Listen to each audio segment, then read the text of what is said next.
Et salut à tous. Deuxième édition du Café des Sports. Voilà. On va essayer de se tenir le rythme, d'être quasiment sur un rythme quotidien. On verra ce que ça donnera. Est-ce qu'on réussira à garder cette régularité? En tout cas, voilà, on va essayer de s'y tenir. Donc voilà. Aujourd'hui, j'ai sélectionné 1, 2, 3, 4, 5 sujets. 1, 2, 3, oui, 4, 5 sujets, effectivement. On va encore se parler de Roland Garros. Alors, attendez, je vais afficher tout ça. Tac.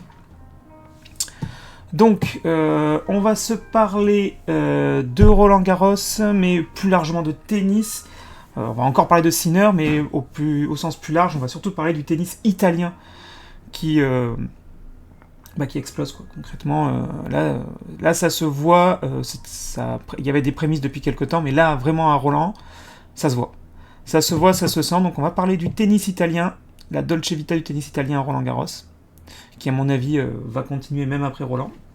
Ça, par contre, c'est que mon avis, mais je pense pas que ce soit, un feu de paille. On va se parler rapidement de Formule 1 et de Red Bull, qui, pour la première fois depuis, on va dire 2 ans au moins, est challengé, et on va arrêter de se dire que, sur tous les grands prix, de mettre le fameux bout de scotch sur la première place parce qu'on sait que ça sera Verstappen, et de regarder la deuxième, troisième place. Voilà, on retrouve un petit peu d'intérêt à regarder de la Formule 1 et à se dire, qui va gagner ?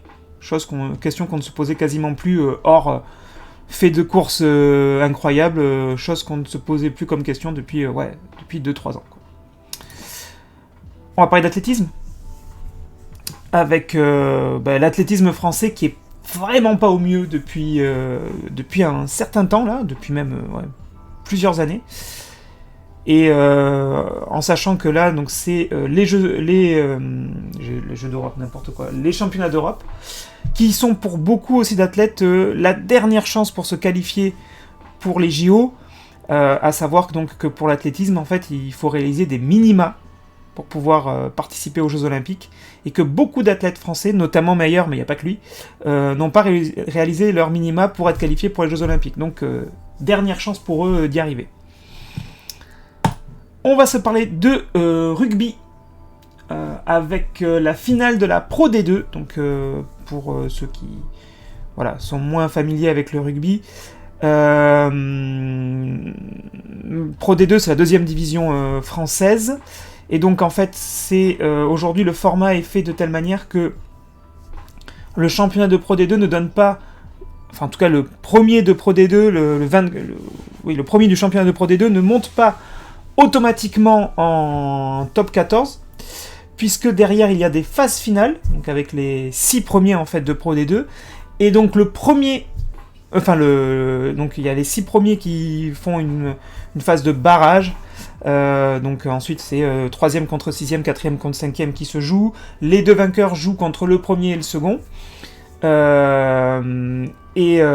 donc c'est le vainqueur de la finale de Pro D2 qui monte en top 14, le dernier de top 14 descend en Pro D2, et ensuite, il y a une autre phase de barrage entre le 13e de top 14 et le perdant de cette finale de Pro D2, pour potentiellement une deuxième accession en top 14. Donc voilà, on va parler de ça parce que c'est une finale qui est un petit peu inédite entre deux, même si Grenoble on les a déjà vus, mais en tout cas entre deux clubs, en tout cas pour Vannes, ça serait une première, je crois, de monter en top 14. En plus, la Bretagne, qui n'est pas forcément une terre de rugby à l'origine. Et Grenoble, on va parler de Grenoble aussi, parce que Grenoble revient de très, très, très loin. Ils ne pensaient pas du tout aux phases finales il y a encore, je pense, 3 mois. Donc, finale intéressante, et à laquelle on ne s'attendait pas forcément, en tout cas. Et dernier petit sujet, un petit peu plus, atypique. Je crois que c'est comme ça qu'ils l'ont classé.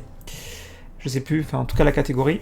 Quoi qu'il en soit, en tout cas voilà, on va se parler de ce monsieur Chase Budinger, je sais pas si je prononce correctement, mais en tout cas, Chase, il va aux Jeux Olympiques de beach volley, alors que pendant, on va dire, 2 tiers de sa carrière, il faisait de la NBA, donc c'est avec un ballon, mais c'est pas à passer au-dessus d'un filet, c'est à mettre dans un panier.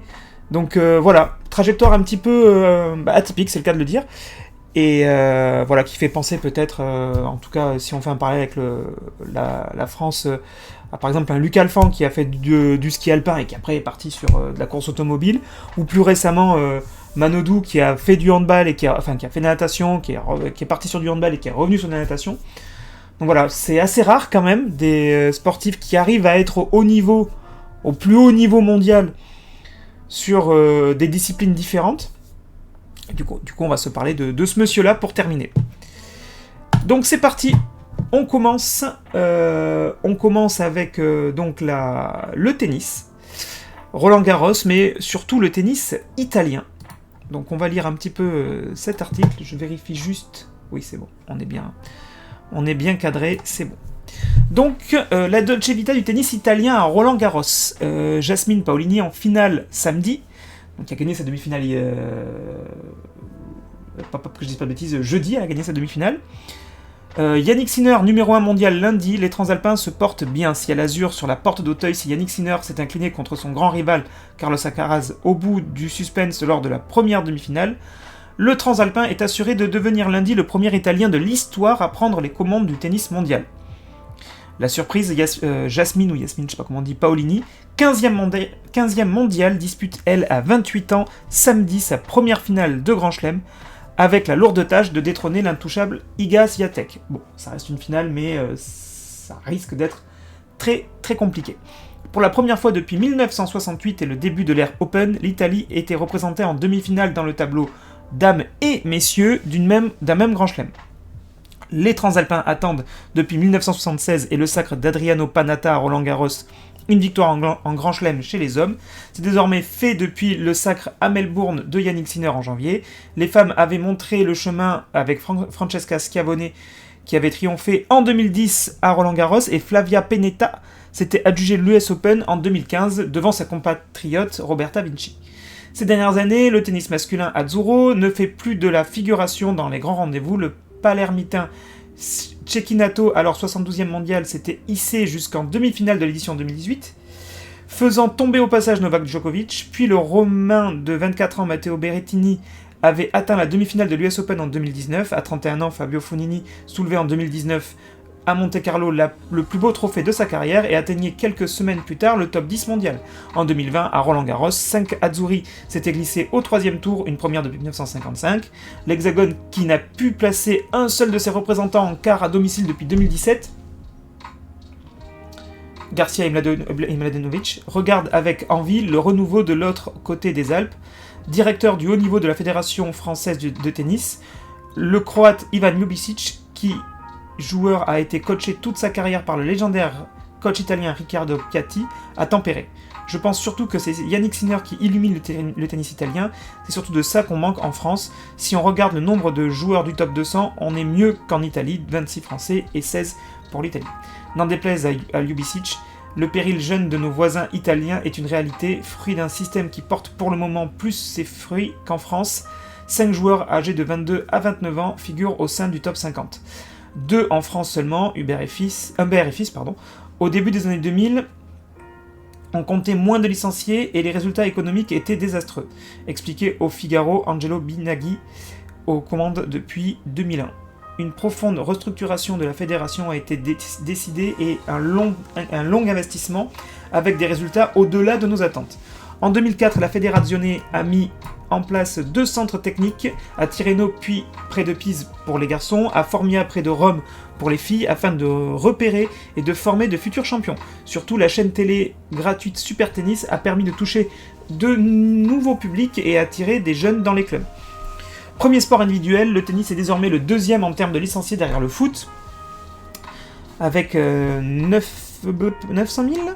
Oui, avec 900 000 licenciés, entre parenthèses, ils étaient 550 000 En 2022, un système de bourse a été mis en place pour les 10-15 ans et une fois pro, un programme a été créé spécialement pour les 18-24 ans qui reçoivent des invitations sur les tournois nationaux sans avoir à parcourir des milliers de kilomètres. L'Italie étant désormais le deuxième pays qui organise le plus de tournois Challenger après les États-Unis, cela permet aux jeunes pousses de se confronter à la compétition et de s'aguerrir. A l'instar du football, l'Italie possède aussi de très bons entraîneurs formateurs. Riccardo Piatti a été le mentor de Sinner de ses 13 à ses 21 ans. Simone Tartarini entraîne Musetti depuis qu'il est arrivé à 9 ans. La fédération accompagne les projets individuels. À méditer, 3 petits points. Alors, pas mal de choses à dire sur cet article.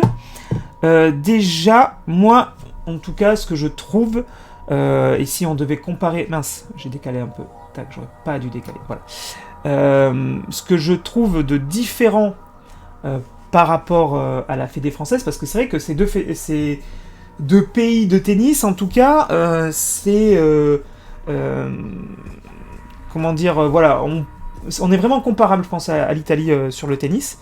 Pareil, dans cette recherche du top joueur qu'on n'a pas depuis quelques temps. Je pense que la France, en fait, s'est un petit peu reposée sur ses lauriers, avec la génération un peu dorée, là, les nouveaux mousquetaires, avec les Gasquet, mon fils, Tsonga et Simon, qui ont à tour de rôle occupé le top 10, mais qui n'ont jamais passé le cap, en tout cas. Voilà, ça n'a jamais été des Federer, des Djokovic ou des Nadal. Après, je pense, à mon humble avis, que un Djokovic, un Federer, un Nadal, quelle que soit sa nationalité, aurait explosé et aurait été le joueur qu'ils ont été, quelle que soit leur nationalité. Mais par contre, ce qui est très vrai, c'est que depuis cette génération, mon fils Tsonga, Gasquet, il n'y a personne qui a poussé la porte derrière. On a eu des Chardy, des Benoît Paire, qui ont évolué, on va dire, autour de la 30e et 40e place mondiale. Même Benoît Paire a été aux portes du top 10 à un moment donné, je crois qu'il a poussé jusqu'à 15, 12, quelque chose comme ça. Et d'ailleurs, c'est des performances à ne pas négliger, parce que quand même, on se parle de joueurs qui arrivent dans les 30 meilleurs joueurs mondiaux.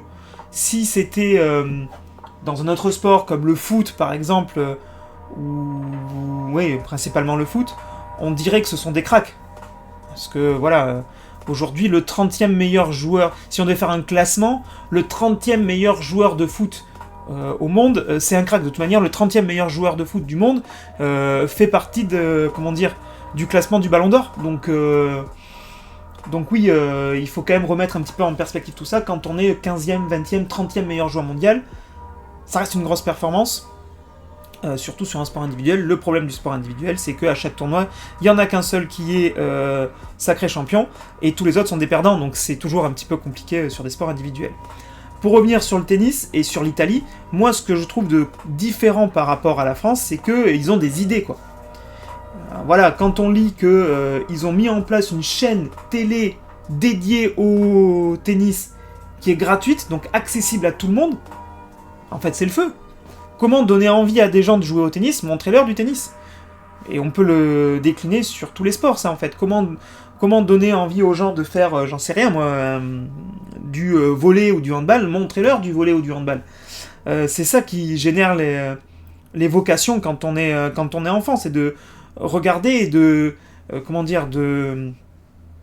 j'ai pas le terme, mais de voir des gens et... quand t'es enfant, de se dire moi je veux devenir ce type-là. C'est parce qu'il y a des joueurs qui ont vu jouer des Federer, des Nadal et des Djokovic, ils ont été enfants et puis ils se sont dit à un moment donné j'ai envie d'être ce type-là, quoi. Donc faire naître des vocations, montrons-leur ce genre de sport-là. Puis mettre en place des structures, c'est tout bête, mais effectivement, donner des wildcards pour tous les tournois nationaux aux jeunes Italiens, c'est le feu. Voilà, c'est-à-dire qu'au lieu de vouloir faire plaisir aux vieux de la vieille qui ont 33 ans et de leur dire allez, vas-y, viens jouer notre tournoi. Non, donnons des wildcards aux jeunes. Voilà.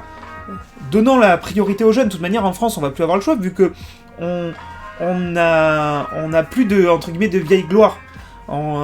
Je peux comprendre, alors, si on se parle de Roland Garros, mais même de tournois, on va dire, de seconde zone, de Lyon, que ce soit Lyon, Marseille ou compagnie. Voilà, c'est vrai que c'est compliqué de dire à un Gasquet, à un Monfils qui font quasiment leur tournée d'adieu, de leur dire bah non, on te donne pas de wildcard, t'es au-delà de la 50e, 100e place mondiale, ou tu passes par les qualifications, ou tu ne fais pas notre tournoi. C'est un peu compliqué parce qu'on a envie de leur faire plaisir, mais on sait que c'est un investissement sur rien du tout, c'est juste faire plaisir aux vieilles gloires, alors que donner une wildcard à des gamins de 17, 16 ans, 18 ans, de leur dire ok, tu passes pas par les challengers, par les qualifications, vas-y, viens te mesurer à ce qui se fait de mieux au monde actuellement. Ouais, c'est ça, et développer les challengers, parce qu'en fait, il y a rien de, comment dire, voilà, les challengers, donc la deuxième division, plus t'en as, plus tu vas faire jouer des jeunes, et encore une fois, ce qui coûte cher dans le tennis, on en parlait hier, ce qui coûte cher dans le tennis aussi, c'est toute la partie logistique, parce que tu vas aller faire des tournois, c'est Jules Marie qui en parlait, enfin, suivez sa chaîne et regardez, Jules Marie qui fait les challengers, il est les fesses dans l'avion en permanence, c'est-à-dire qu'aujourd'hui, pour être 200e mondial, il est autour de cette place-là, si je dis pas de bêtises, il voyage le monde, il traverse le monde, et il peut se le permettre, parce que aussi il a sa chaîne YouTube derrière, qui va l'aider et le financer, et qu'il a des sponsors et tout ça, qui vont l'aider pour faire ces tournois-là, mais c'est très compliqué quand on n'a pas de revenus, et quand tu dois payer tes billets d'avion toute l'année, quoi. Donc ouais, ils ont eu des idées. Alors que nous, en France, la seule idée qu'on a, c'est super, on a un tournoi du Grand Chelem. Sauf qu'en fait, si l'Italie continue à pousser comme ça, qu'est-ce qui nous dit pas qu'un jour, Roland Garros deviendra un Masters 1000 et le Grand Chelem, ça sera le Grand Chelem de Rome. Parce que ils ont de meilleures idées. Parce que ils essaient de faire les choses un petit peu différentes. Donc voilà. C'est pas simplement un coup de bol. C'est pas simplement un coup de bol que d'avoir autant d'Italiens dans le top 50. Vous imaginez quand même. On a 2 jeunes dans le top 50. Humbert et Fils. Et attention, Arthur Fils, il est top 50 depuis pas longtemps. Mais comment des joueurs comme on a vu là sur Roland Garros, comment des joueurs comme par exemple Corentin Moutet, comme Hugo Gaston, qui sont des jeunes, et quand on les voit jouer, à chaque fois on se dit mais ils sont bons, ils ont ce truc-là, ils ont quelque chose, mais est-ce que vraiment on met un cadre autour de ces jeunes-là, et on peut rajouter Humbert et Fils là-dedans, comment on met un cadre autour de ces jeunes, mais c'est presque, j'ai envie de dire, trop tard, puisque c'est des joueurs qui ont maintenant 22, 23, 24 ans, voilà, on est presque sur de la post-formation, mais est-ce que ces jeunes-là, si on les avait un petit peu chouchoutés, encadrés, si on les avait poussés un petit peu plus dans leurs jeunes années, est-ce que c'est pas ces 4-là qui seraient, on va dire, à la place de ces joueurs italiens? Et pareil, là où je suis d'accord avec Lubicic, c'est que on va mettre Sinner de côté, parce que c'est un extraterrestre, et Sinner aurait été... Sinner serait pas né du côté italien de la frontière, mais il serait né du côté autrichien de la frontière, il aurait explosé pareil. Parce que c'est Sinner, et parce que... Voilà, là on se parle des génies. Pour être dans les top 5 mondiaux, ça peut être à force de travail, mais très souvent, top 5 mondial, c'est surtout des gens touchés par la grâce, qui auraient explosé quelle que soit leur nationalité. Mais on va dire, pour exister dans le top 50 mondial, il y en a... voilà, on va dire, il y en a 40-45 qui doivent ça à leur talent, certes, mais aussi à un encadrement, une structure, une fédé. Et depuis longtemps, on en entend parler. La fédé française, en tout cas selon moi, je dis pas qu'elle fait tout mal, mais aurait du bon à se renouveler et, entre guillemets, pas tout miser sur Roland Garros, parce qu'actuellement, qu'est-ce qui motive? Quel est l'argument pour motiver des jeunes Français à faire du tennis? C'est Roland Garros, quoi. Mais une fois que tu as dit ça, est-ce qu'il y a autre chose qui est mis en place? Bien sûr, il y a des entraîneurs fédéraux, tout ça, ok, pas de problème. Mais comment est-ce qu'on pourrait se révolutionner? Comment est-ce qu'on pourrait faire mieux? Et là, ne serait-ce que sur cette colonne, sur la colonne de droite, quand on lit juste 2 idées, mais c'est génial. Une chaîne de tennis gratos, et des tournois Challenger, bah voilà. On a tout dit. Aujourd'hui, pour regarder du tennis, en France, ok, il y a France Télé qui diffuse la Coupe Davis, qui diffusait la Coupe Davis, parce que je sais même plus s'ils diffusent. Mais en tout cas, on a Roland Garros, on va avoir les JO cette année, parce que coup de bol, on a les JO, et puis fin de l'histoire. J'ai jamais fait de tennis, mais il y a eu un moment donné quand j'étais jeune, je me posais la question à faire du tennis. Pourquoi ? Parce que je voyais les matchs de Coupe Davis, et que je me disais, ouais, c'est ça que je veux faire, c'est cette ambiance, ce genre de choses.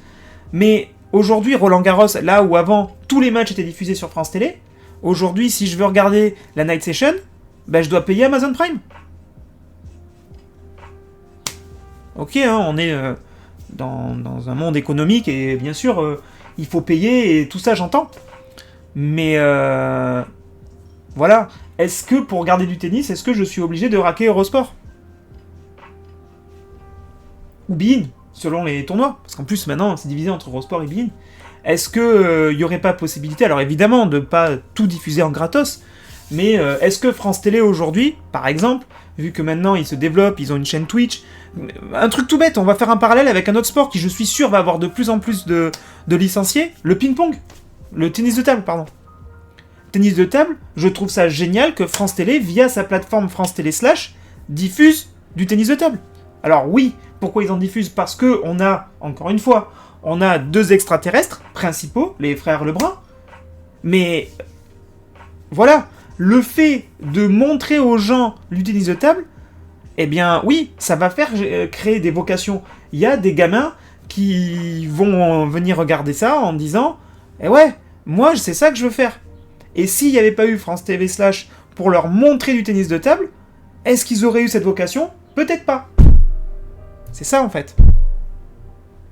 Et toutes ces choses-là, ça va dans ce projet de... on en parlait là, je dérive totalement, mais il faut qu'on remette les Français, les jeunes Français à faire du sport. Bah ouais, mais donnez-leur envie de faire du sport. C'est pas en leur mettant un coup de cravache derrière, en leur disant fais du sport que ça va le faire. Bon allez, on va passer à autre chose, mais en tout cas, bravo l'Italie.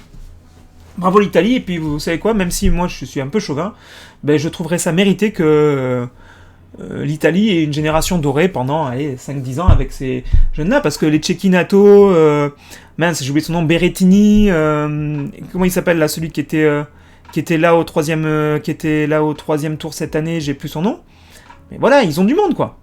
Ils ont du monde. Et des bons. Donc bravo à eux. Bravo, bravo, bravo.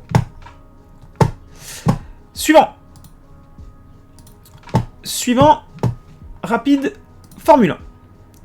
Enfin challengé, Red Bull et Verstappen sous pression au Canada, battus par McLaren et Lando Norris à Miami, puis par Ferrari et Charles Leclerc à Monaco. Red Bull et Verstappen sont clairement challengés depuis quelques semaines en F1, une nouveauté. Depuis l'été 2022, on avait pris l'habitude de voir Verstappen devant avec sa Red Bull et les autres derrière, lassant à tel point que le diffuseur lui-même avait tendance à oublier l'infernal Batave en tête pour faire de la place aux autres.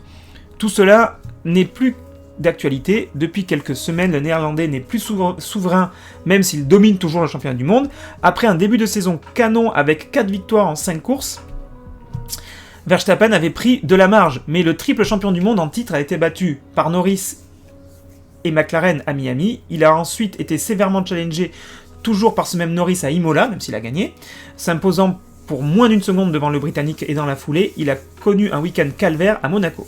Seulement 6ème, loin, très loin des avant-postes, le Néerlandais a assisté quasiment en spectateur au succès à domicile de Charles Leclerc sur sa Ferrari. Alors, je mets quand même une parenthèse, là où il perd Monaco, c'est en qualif, parce que Monaco, c'est un circuit où il est extrêmement compliqué de doubler. On va pas revenir sur ce qui s'est passé avec Ocon qui a voulu doubler Gasly à un endroit où de toute manière on ne pouvait pas doubler, mais il y a très peu d'endroits pour doubler à Monaco. Pour ceux qui ont regardé la course, c'était clairement une course tactique, il n'y a quasiment eu aucun dépassement, ou alors dans le fond de grille, et avec des types qui avaient fait des changements de pneus ou ce genre de choses, mais sinon en fait on double quasiment, c'est très compliqué de doubler à Monaco, de base, et encore plus avec les Formule 1 2024 qui sont 2 fois plus grosses que ce qu'on a connu il y a peut-être 5-6 ans. Mais effectivement il a perdu, et en tout cas en qualif il avait été mauvais. Donc, mauvais pour Verstappen, c'est 6ème, hein, attention. Alors pourquoi la Red Bull de Verstappen n'est plus aussi dominante ? Une première partie de la réponse se trouve au sein même de l'écurie autrichienne, perturbée par l'affaire Horner en début de saison, puis par le départ annoncé d'Adrian Newey. Ensuite, et sans oublier les incertitudes sur l'avenir de Verstappen. Red Bull a connu un premier semestre chargé et qui a sûrement un peu secoué tout le monde au sein de l'écurie. À Imola, Red Bull avait amené 5 améliorations afin de rehausser les performances de sa voiture, avec notamment des modifications sur l'aileron avant et le fond plat, mais les résultats n'ont pas été ceux attendus. Certes, Verstappen s'était imposé pour moins d'une seconde sur Norris, mais le néerlandais s'était plaint tout le week-end de sa voiture, tout comme son coéquipier Sergio Pérez. Et la donne n'a pas changé à Monaco, largué tout le week-end, l'habituel glouton batave était pour le moins chafouin au moment de décrire le comportement de sa monoplace. Nous avons une voiture très difficile à piloter ici, du politiquement correct. Et pendant ce temps-là, les autres trouvent des solutions. Depuis un an, l'ascension de McLaren est assez incroyable. Les voitures papaye... Ah oui, couleur. Les voitures papaye avaient déjà fini très fort en 2023, après un début d'exercice calamiteux, et elles ont recommencé sur le même rythme en 2024. Les améliorations fonctionnent Grand Prix après Grand Prix, et la monoplace britannique semble désormais à l'aise sur tous les types de circuits, alors que la Red Bull souffre les circuits bosselés. Lando Norris s'est imposé à Miami pour la première fois de sa carrière. Ah non. Et alors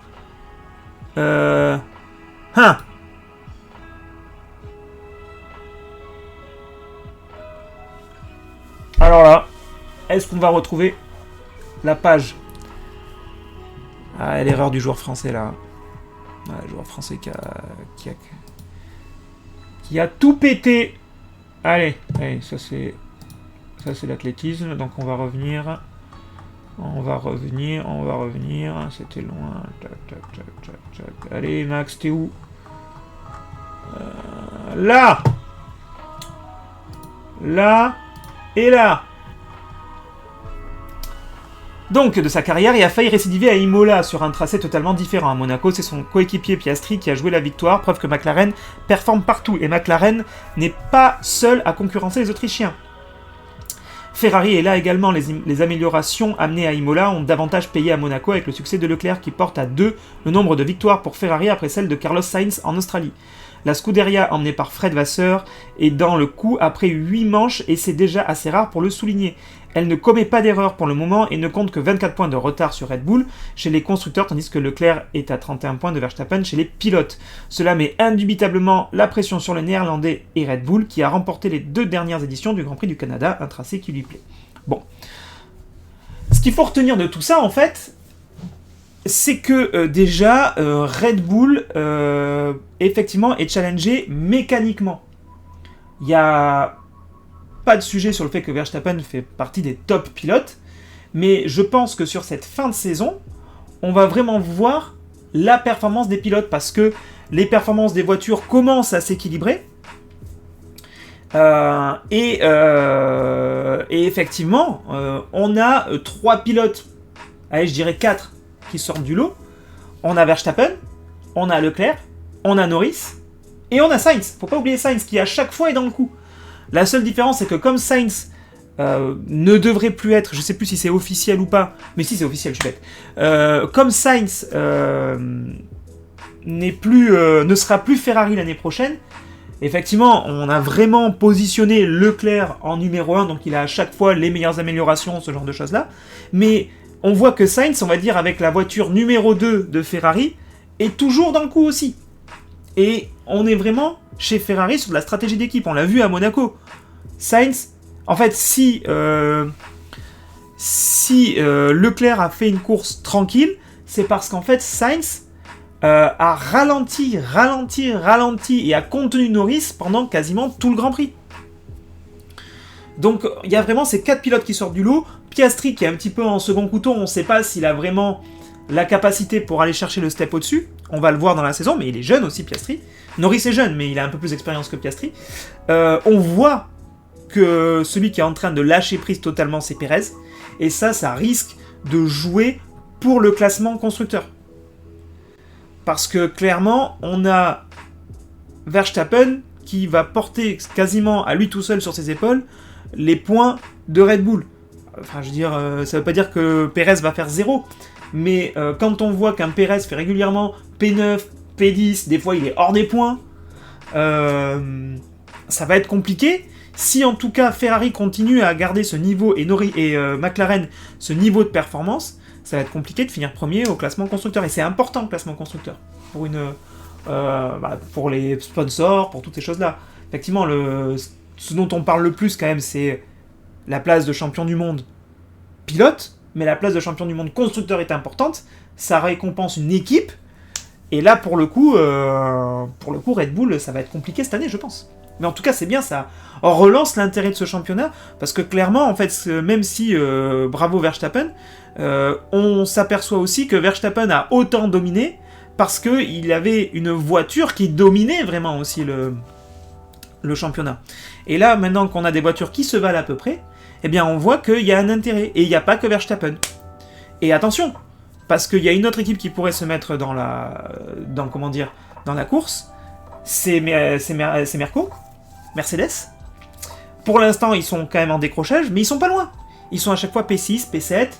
Voilà, et avec un pilote de talent comme Hamilton et Russell, où on attend quand même de la confirmation de George Russell, voilà, on attend de voir. Comme on l'a vu pour McLaren l'année dernière, il suffit de 2-3 réglages pendant la coupure, s'ils arrivent à améliorer leur bagnole, on ne sait pas ce que ça peut être aussi. Donc en tout cas, ça ouvre de belles perspectives pour les prochains Grands Prix. Et on a hâte de voir je sais, mais c'est aujourd'hui les qualifs, si je dis pas de bêtises. Est-ce que je dis des bêtises ? Je dis des bêtises, mais est-ce que là j'en dis actuellement des bêtises ? Ça c'est autre chose. Score en direct.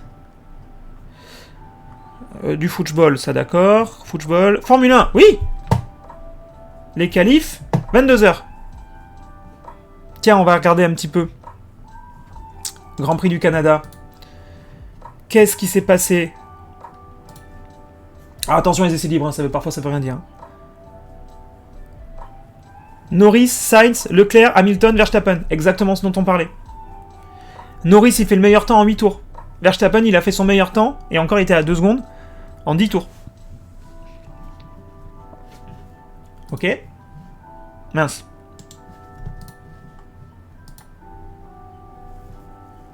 Alonso, Russell, Stroll, Leclerc, Ricciardo. Bon, là, c'est des essais libres, à mon avis. Ils ont fait plus de tours, en tout cas, que le premier. Mais... Magnussen, Hamilton... Perez, P10. Verstappen, P18, quoi. Il a fait 4 tours, il a même pas fait. Donc attention, les essais libres, ça ne reflète pas forcément... la réalité des qualifs. Mais ce qu'on voit, en tout cas, c'est que les Aston ont l'air de bien rouler. Même de très bien rouler. Donc à voir. Là, il fait quoi ? Il fait 1,15,810 ? Il a bouclé en combien, Norris ? 1,24. Oui, d'accord. Il y a eu quand même des sacrées améliorations. Donc on verra. Mais en tout cas, regardons les Grands Prix. Et retrouvons de l'intérêt à regarder ces Grands Prix. Grâce, en fait... alors, j'ai pas envie de dire grâce à... parce que c'est vrai, c'est facile de dire, oui, mais ils ont des problèmes en interne, Red Bull et tout ça. Ouais, non. Félicitons surtout McLaren et Ferrari d'avoir continué à bosser, d'avoir comblé leur retard. Affaire à suivre. Troisième sujet. Athlétisme. À Rome, les Bleus veulent faire oublier leur déboire aux championnats d'Europe.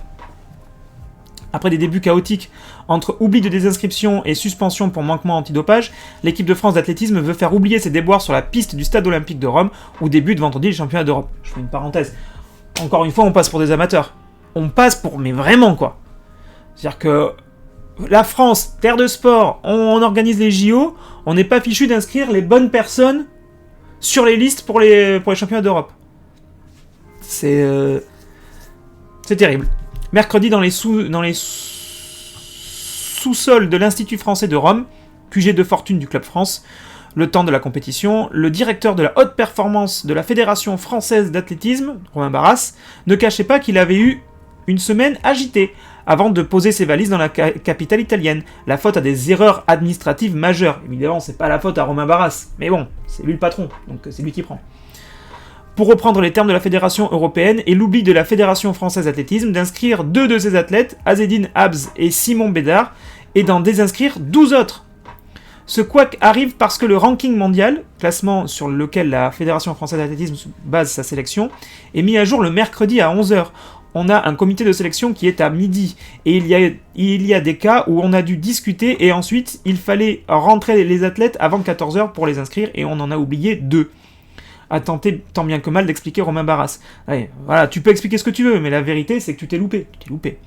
Ça peut arriver, mais ça ne doit pas arriver. Si la boulette a pu être réparée, et les deux athlètes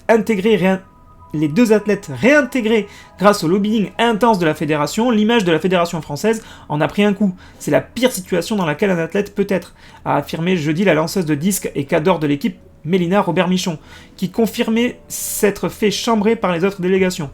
Ça ne peut pas arriver à ce niveau, on n'a pas le droit de faire ça. Bref, ça c'est de l'extra sportif. De nombreux athlètes se sont ouvertement moqués, la Fédération européenne a évoqué des erreurs majeures, tandis que la commission des athlètes a carrément dénoncé l'amateurisme de la Fédération française, un terme un peu fort selon Romain Barras. Ça reste une erreur unique en 10 ou 15 ans et ça n'était jamais arrivé en championnat. Ouais frérot, d'accord, mais ça n'est arrivé non plus à aucune sélection. Ça n'est arrivé qu'à nous. Même si c'est qu'une fois en 15 ans, ça n'est arrivé qu'à nous. Si la tempête semblait s'être un peu calmée à la veille des championnats, l'annonce jeudi soir de la suspension provisoire du marathonien Mehdi Frère pour manquement à ses obligations antidopage a enfoncé un peu plus la Fédération française d'athlétisme, qui a annoncé d'emblée retirer l'athlète de sa sélection européenne sans faire plus de commentaires. Bon an mal an, c'est donc une délégation de 99 athlètes qui s'élance à Rome pour faire oublier sur la piste ce grand faux départ et aller chercher sur la scène européenne des médailles internationales qui se font rares ces dernières années. Une seule médaille d'argent aux mondiaux 2023, 9 médailles dont aucune en or. Frérot!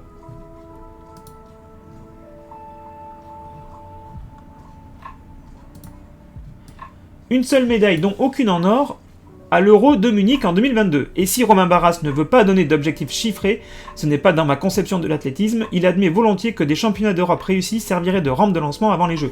Surtout quand même qu'il faut se souvenir que, alors, aux mondiaux, ça a toujours été compliqué l'athlétisme parce que, déjà, il y a des nations mondiales qui dominent. Si on prend l'exemple de la... de tout ce qui est course, il y a la Jamaïque et les États-Unis qui dominent. De manière, les États-Unis dominent partout, et sur tout ce qui va être après course de fond, on va avoir les Kenyans, l'Éthiopie qui vont dominer les 10 km, les 20 km, etc. Et ensuite, sur les nations, sur les disciplines de lancer, c'est vrai qu'on n'a jamais été, hormis Mélina Robert-Michon, on n'a jamais été incroyable. On a Kevin Mayer qui est un peu l'ovni qui a réussi sur du décathlon. Mais sinon, c'est vrai que sur la partie performance mondiale, on a toujours été un peu en second plan. Par contre, aux Europes, donc sans les États-Unis, sans la Jamaïque, sans ces nations qui ultra dominent la compétition, on a souvent été présent, quoi. On a souvent été présent.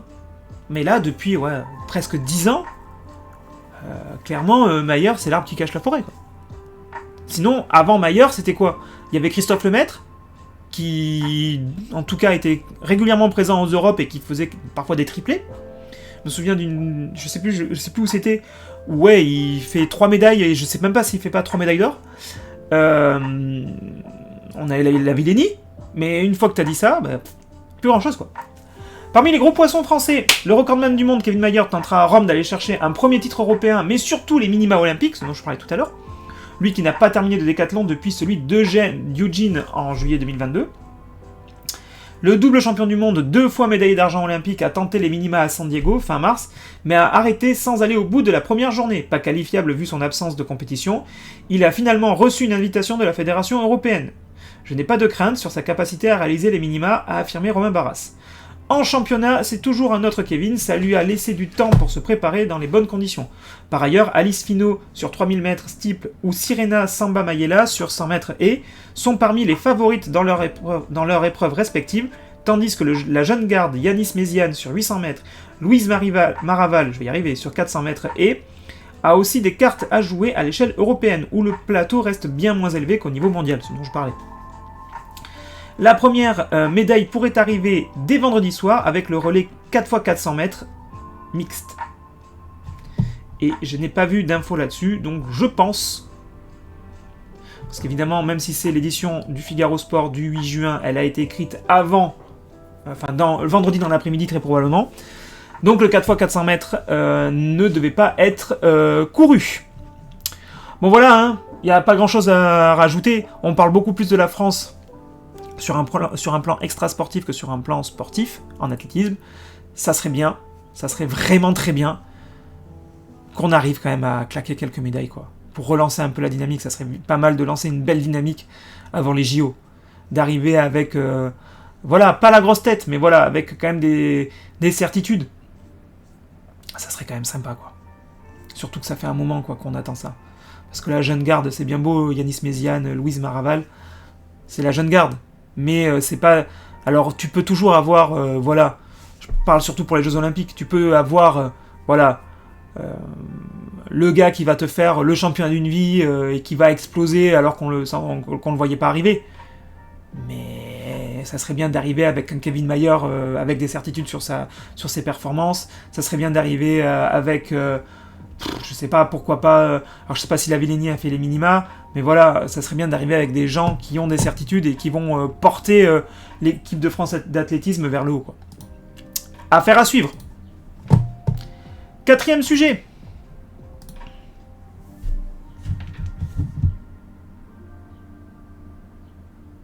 Hop. 4e sujet, le rugby. Bon alors, je vais pas tout vous lire parce que sinon on y est demain. Mais globalement, en fait, on va se parler de la finale de Pro D2 entre Vannes et Grenoble.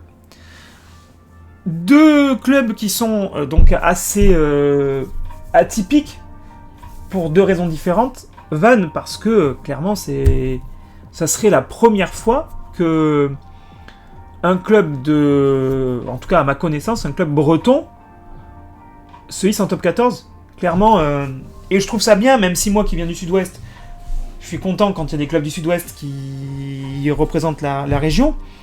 Mais ça fait du bien de voir des clubs comme Vannes, des clubs comme Nevers, qui ont failli se qualifier pour les phases finales. Voilà, que ça nationalise vraiment un petit peu le rugby. Aujourd'hui, on n'a pas d'équipe du Nord non plus. Aujourd'hui, le rugby, c'est le Sud, quoi, globalement. Sud-Ouest ou Sud-Est, on rajoute Paris, avec le Racing, puis voilà, t'as fait le tour, quoi. Donc c'est quand même bien d'avoir des clubs d'un petit peu partout en France qui viennent un petit peu challenger ça. Donc en soi, ça serait intéressant que Vannes se hisse en top 14. Et pour Grenoble, ce qui est intéressant, c'est ça. Oui, alors ça c'est le calendrier, mais c'est surtout ça que je voulais voir. Classement. Donc voilà, ça c'était le classement à l'issue du championnat de Pro D2. Donc les 6 premiers étaient qualifiés en phase finale. Et sur ces 6 premiers-là, il y a quand même quelques ovnis. Donc on a parlé de Vannes. Provence Rugby a écrasé le championnat toute la saison. Mais vraiment, ils ont écrasé le championnat. Et pour autant, ils ne sont pas en finale. L'année prochaine, Provence Rugby sera encore en Pro D2. Et ça, c'est... Alors c'est dur pour eux parce qu'ils ont vraiment roulé sur la Pro D2 toute la saison. 20 victoires, 8 défaites. Quand même costaud, quoi. Et encore, sur les 8 défaites, on rajoute la dernière journée où clairement ils ont mis poids mort frein à main parce qu'ils savaient qu'ils étaient champions. Donc je pense qu'ils ont fait tourner, c'est même sûr. Après en ovni, on a donc Grenoble qui en fait revient de nulle part. Parce que quand on voit le 3, 4, 5 et 6e, 3, 4, 5, 6e, les 4 derniers qualifiés, ils se tiennent en 4 points, en sachant que Nevers saute Nevers et Mont-de-Marsan jusqu'à la dernière journée pouvaient se qualifier. Et Grenoble termine sur un run de 4 victoires sur les 5 derniers matchs. C'est-à-dire que Grenoble, de mémoire, sur, on va dire, à la 25e journée, je crois qu'ils étaient 8e. Leur run de fin de saison leur permet de rentrer dans les 6 premiers, alors que clairement, c'était pas du tout un sujet. Si on compare à Mont-de-Marsan, eux, par contre, c'est sur leurs 5 derniers matchs, ils en perdent 3. Clairement, ça doit être la désillusion pour eux. C'est la désillusion pour eux. Et donc, parmi aussi ces ovnis, on a aussi Dax. Alors, Dax, qui justement a perdu... Oh, j'ai un doute. Non, ils ont perdu contre Béziers, Dax. Donc, ils n'ont pas perdu contre Vannes. Dax, qui est promu. Dax, promu en Pro D2 en début de saison, qui d'ailleurs fait un début de saison compliqué. Il jouait le maintien, hein, clairement. En même temps, quand t'es promu, en général, ta première année, tu te dis, bon, allez, je vais... Sauf pour des cas particuliers, des clubs rachetés avec des gros moyens, ce genre de choses-là. Mais en général, quand t'es promu, ton objectif, c'est de te maintenir dans la division dans laquelle tu viens d'arriver, quoi.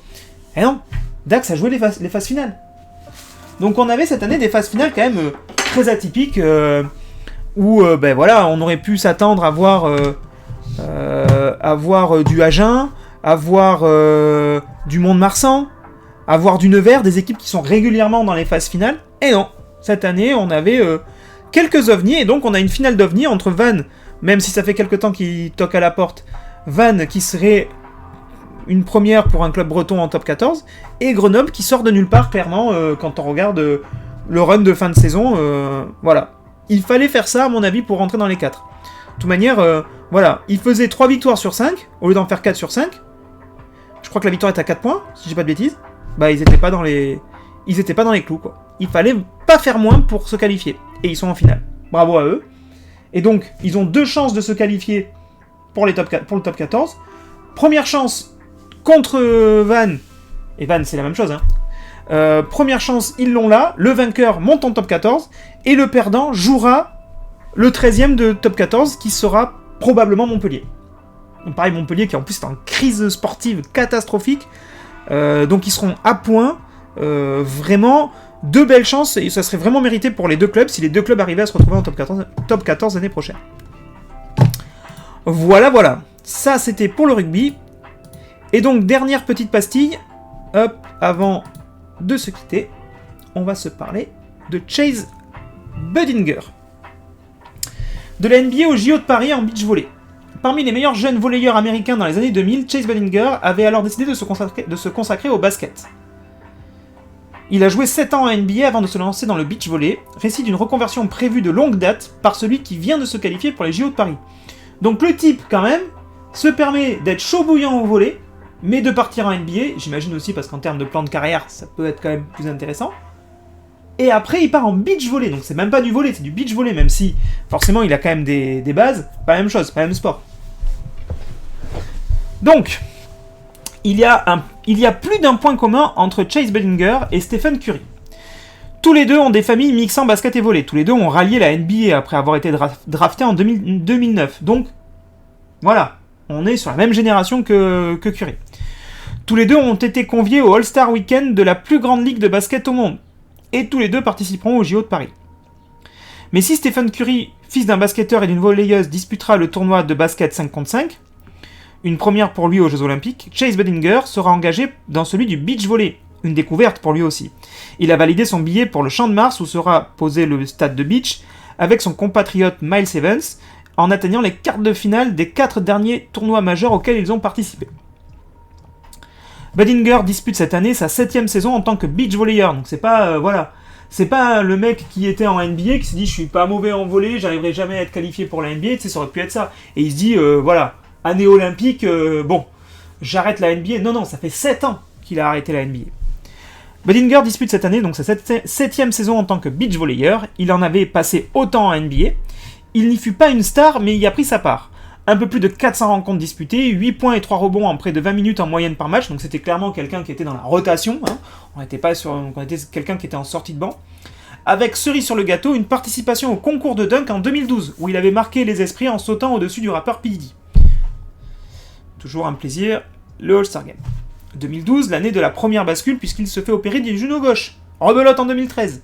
Budinger n'est plus ensuite le joueur bondissant qui avait montré très tôt un vrai talent, jusqu'à être élu en 2006 co-MVP du McDonald's, prestigieux All-Star Game des basketteurs lycéens, donc c'est le All-Star Game des jeunes, aux côtés de Kevin Durant. Sa trajectoire en NBA pique alors du nez. En 2016, il est libéré par Brooklyn, juste avant le début de la saison et s'exile en Europe pour une saison à Vitoria, où il côtoyait notamment Kim Tilly, lui-même membre d'une glorieuse famille de volleyeurs. Oui, ça c'est... Au Pays Basque, Budinger a alterné découverte de l'Euroleague et passage à l'infirmier. Pourquoi au Pays Basque? Ah, Vitoria c'est dans le Pays Basque? Je mettais pas du tout ça là. Ok. Pays Basque espagnol.